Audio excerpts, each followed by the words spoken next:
ಸಿದ್ದರಾಮಯ್ಯ ಸರ್ಕಾರ ಯಾವುದೇ ವಿಚಾರದ ಬಗ್ಗೆನೂ ಕೂಡ ಒಂದು ಚೂರು ತಯಾರಿ ಮಾಡಿಕೊಳ್ಳಿ. ಎಲ್ಲರಿಗೂ ಕೂಡ ಗೊತ್ತಿತ್ತು ಮಳೆ ಬರೋದಿದೆ, 4-5 ದಿವಸದಲ್ಲಿ ಮಳೆ ಬರೋದಿದೆ, ಎಲ್ಲ ಪ್ರಿಡಿಕ್ಷನ್ಸ್ ಹೇಳ್ತಾ ಇದೆ. ಅಟ್ಲೀಸ್ಟ್ ಒಂದು ಬೆಂಗಳೂರನ್ನ ಸಜ್ಜು ಮಾಡಬೇಕಾಗುತ್ತೆ. ಮಳೆ ಸಾಮಾನ್ಯವಾಗಿ ಬೇಸಿಗೆ ಕಾಲದಲ್ಲಿ ಮಳೆ ಬರುವಂಥದ್ದು ಗುಡುಗು ಸಿಡಿಲುಗಳ ಸಮೇತ ಮಳೆ ಬರುತ್ತೆ, ವಿಪರೀತ ಗಾಳಿ ಇರುತ್ತೆ.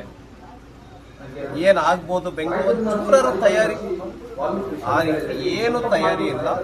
ಒಂದ್ ರೀತಿ 8 ಜನ ನಿನ್ನೆ ತೀರ್ಕೊಂಡು ಇದು ಸರ್ಕಾರದ ಔದಾಸೀನ್ಯತೆ. ಈಗ ಉದಾಹರಣೆಗೆ ಆ ಕಾಂಪೌಂಡ್ ಬೀಳೋದಿತ್ತು ಅಂತ ಹೇಳ್ತಾ ಇದ್ದೀವಿ ಗೌರ್ಮೆಂಟ್, ಅಲ್ಲಿನ ಇಂಜಿನಿಯರ್ ಬೀಳೋಂಗಿತ್ತು, ಯಾಕೆ ಅದನ್ನು ಬೀಳಿಸ್ಲಿಲ್ಲ? ದೂರು ಕೊಟ್ಟಿಲ್ಲ ಅಂತ ಹೇಳ್ತಾ ಇದ್ದಾರೆ. ಅವ್ರು ಯಾರು ಕಾಂಪೌಂಡ್ ಇದು ಶಿಥಿಲಾವಸ್ಥೆ ಅಂತ ಯಾರು ಹೇಳಿಲ್ಲ ಅಂತ ಮನೆಯವರು. ಯಾರು ಕೊಡ್ಬೇಕಾಗಿತ್ತು? ನಿಮ್ ಸರ್ಕಾರ ಏನ್ ಮಾಡ್ತಾ ಇದೆ? ನಿಮ್ ಇಂಟೆಲಿಜೆನ್ಸಿ ಏನ್ ಮಾಡ್ತಾ ಇದೆ? ಗೋಡೆಗಳನ್ನೆಲ್ಲ ನೋಡ್ಬೇಕು ಅಂತ ನಾನು ಹೇಳಲ್ಲ. ಈ ಮರಗುಡೆಗಳು ಬುಡ ಸಮೇತ ಉರುಳ್ತಾ ಇದ್ದಾವೆ. ಯಾವ ಮರ ಏನ್ ಮಾಡ್ತಾ ಇದೆ? ನಿಮ್ಮ ಅರಣ್ಯ ಇಲಾಖೆ ಈ ಗಿಡ ಮರಗಳನ್ನ ನೋಡ್ಕೊಳ್ತಕ್ಕಂಥ ಇಲಾಖೆ ಏನ್ ಮಾಡ್ತಾ ಇದೆ? ರಸ್ತೆಗಳು ಇವತ್ತು ಕೂಡ ನರಕ ಸದೃಶವಾಗಿದ್ದಾವೆ.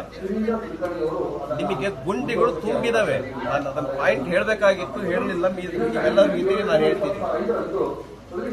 1 ಲಕ್ಷ ರೂಪಾಯಿ ಒಂದು ಗುಂಡಿ ಮುಚ್ಚಕ್ಕೆ. ಬೆಂಗಳೂರಿನಲ್ಲಿ ಒಂದು ಸಣ್ಣ ಗುಂಡಿ ಮುಚ್ಚಕ್ಕೆ, ಪಾಟ್ ಹೋಲ್ ಅಂತ ಏನ್ ಕರಿತೀವಿ, ಸಣ್ಣ ಗುಂಡಿ, ಒಂದು ಅರ್ಧ ಅಡಿನೂ ಗುಂಡಿ ಬಿದ್ದಾರಲ್ಲ, ಅದನ್ನ ಮುಚ್ಚಕ್ಕೆ 1 ಲಕ್ಷ ರೂಪಾಯಿ ಬೇಕು. ನಾಚಿಕಾಗಲ್ವ ಈ ಸರ್ಕಾರಕ್ಕೆ? ಏನು ಮಿತಿ ಮೀರಿದ ಭ್ರಷ್ಟಾಚಾರ. 33 ಕೋಟಿ ರೂಪಾಯಿ ಖರ್ಚು ಮಾಡಿದ್ರು ಕೂಡ ಬೆಂಗಳೂರಿನಲ್ಲಿ ರಸ್ತೆಗಳನ್ನ ಸರಿ ಮಾಡಕ್ಕಾಗಲಿಲ್ಲ, ಪಾಟ್ ಹೋಲ್ಗಳನ್ನ ಮುಚ್ಚಕ್ಕಾಗಲಿಲ್ಲ. ಒಂದ್ ರೀತಿ Bengaluru is become pothole city, international pothole city. ಅಂತಾರಾಷ್ಟ್ರೀಯ ಗುಂಡಿ ಬಿದ್ದ ರಸ್ತೆಗಳಿಗೆ ಬೆಂಗಳೂರು ಪ್ರಖ್ಯಾತಿಯನ್ನ ಪಡೆದಿದೆ. ಇದಕ್ಕೆ ಸನ್ಮಾನ ಮಾಡಬೇಕು ಸಿದ್ದರಾಮಯ್ಯಗೆ. 2 ವೀಲರ್ನವರು ರಾತ್ರಿ ಹೊತ್ತು ಎಷ್ಟೊತ್ತಿಗೆ ತಲುಪಿದಾರ ಮನೆ ನನಗೆ ಗೊತ್ತಿಲ್ಲ. ನಿನ್ನೆ ಬೆಂಗಳೂರೊಳಗೆ ಆ ಮಳೆಯ ಅವಸ್ಥೆ ಇದನ್ನೆಲ್ಲ ನೋಡಿ, ಎಲ್ಲಿ ಗುಂಡಿ ಇದೆ, ಎಲ್ಲಿ ರಸ್ತೆ ಚೆನ್ನಾಗಿದೆ, ಎಲ್ಲಿ ರಸ್ತೆ ಚೆನ್ನಾಗಿಲ್ಲ, ಎಲ್ಲಿ ಪರದಾಡ್ಬೇಕು. ಹಾಗಾಗಿ ಬೆಂಗಳೂರಿನ ರಸ್ತೆಗಳು ಅಯೋಮಯವಾಗಿವೆ.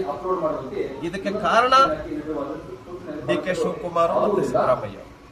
ಸಂಪೂರ್ಣವಾಗಿ ಆಡಳಿತದ ಬಗ್ಗೆ ಒಂದು ನಿಯಂತ್ರಣ ಅನ್ನೋದು ಸಂಪೂರ್ಣವಾಗಿ ಕಳ್ಕೊಂಡಿದ್ದಾರೆ.